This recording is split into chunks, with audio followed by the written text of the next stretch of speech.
나스닥100 편입 기준 변경 후 한 달이 지났습니다. 적립식 투자를 지속해도 될까요? 유튜브에 올라온 내용을 보니 의견들이 분분하던데 저의 생각을 말해볼까 합니다. 오늘은 복잡한 약관이나 비율 이야기는 전부 빼고 이번 변경이 투자자에게 어떤 의미인지 아주 쉽게 설명해 드리겠습니다. 나스닥100은 미국의 대표 기술기업 100개를 모아놓은 지수입니다.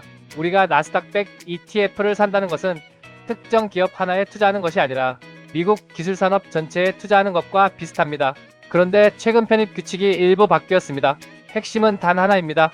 상장한 기업의 시가총액이 매우 커서 나스닥100 상위권 수준에 해당하면 예전에는 몇 달 이상 걸리던 편입이 이제는 약 15거래일 수준으로 빨라질 수 있게 된 것입니다. 왜 이런 변화가 생겼을까요? 최근 AI 열풍으로 상장하자마자 수십조, 수백조 원 가치가 되는 기업들이 등장하고 있습니다. 기존 규정에서는 이런 초대형 기업도 자리를 잡을 시간을 두고 시장을 관찰한 뒤 편입하는 구조였습니다. 하지만 시장 입장에서는 이런 문제가 생겼습니다.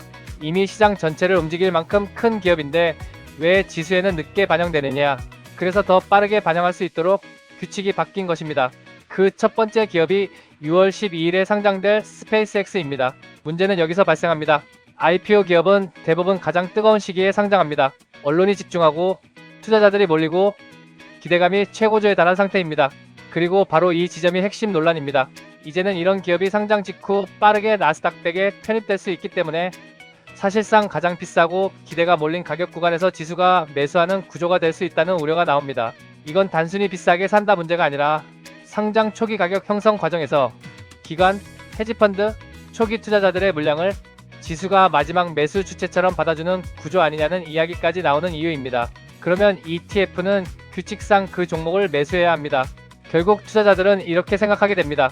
이거 결국 나스닥100이 기관들 엑시트용 현금 창구되는 거 아닌지, 가장 뜨거운 구간에서 지수가 받아주는 구조되는 건 아닌지, 쉽게 말해 기대감으로 10만원이 20만원까지 올라간 종목을 안정된 가격이 아니라 최고 열기 상태에서 ETF가 사게 될 수 있다는 이야기입니다.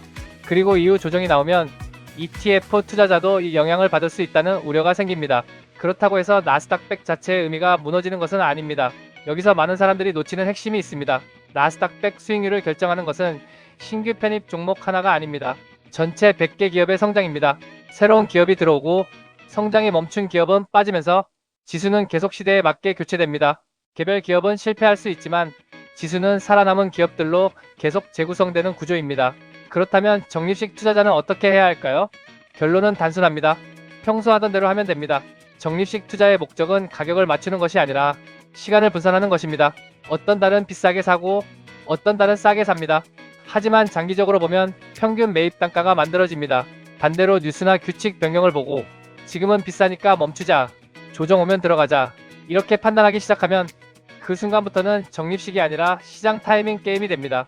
그리고 시장 타이밍을 꾸준히 맞추는 것은 거의 불가능에 가깝습니다. 이번 규칙 변경은 분명 논란의 여지가 있습니다. 상장 직후 과열된 가격이 지수에 반영될 수 있다는 점도 사실입니다. 하지만 장기 투자자의 관점에서는 이 변화가 전체 성과를 뒤흔드는 수준은 아닙니다. 오히려 더 중요한 것은 규칙이 아니라 투자 습관입니다. 나스닥100으로 큰 수익을 얻은 사람들은 편입 기준을 분석해서 성공한 것이 아닙니다. 시장이 폭락할 때도, 시장이 과열될 때도, 불안한 뉴스가 나올 때도 그냥 계속 투자했기 때문에 결과를 만든 것입니다. 결국 이번 변화의 핵심은 이것입니다. 상장 직후 비싼 가격 구간에서 편입되는 종목이 늘어날 수는 있습니다. 하지만 적립식 투자자가 진짜 봐야 할 것은 편입 규칙이 아니라 그 규칙 때문에 투자를 멈추는 자신의 행동입니다. 그리고 마지막으로 한 가지, 나스닥100은 한 기업에 투자하는 상품이 아닙니다. 100개 기업에 투자하는 구조입니다. 그래서 중요한 것은 한 종목의 가격이 아니라 전체 100개의 흐름입니다. 그래서 이번 나스닥100 편입 기준 변경을 한 문장으로 정리하면 이렇습니다. 한 기업은 가장 뜨거운 가격에 들어올 수 있지만 지수는 결국 100개 기업의 평균으로 움직인다. 그리고 적립식 투자자의 가장 큰 무기는 분석이 아니라 꾸준함입니다. 결국 부를 만든 것은 완벽한 타이밍이 아니라 시간을 내 편으로 만드는 것이라 생각합니다. 오늘의 영상은 여기까지입니다. 시청해주셔서 감사합니다.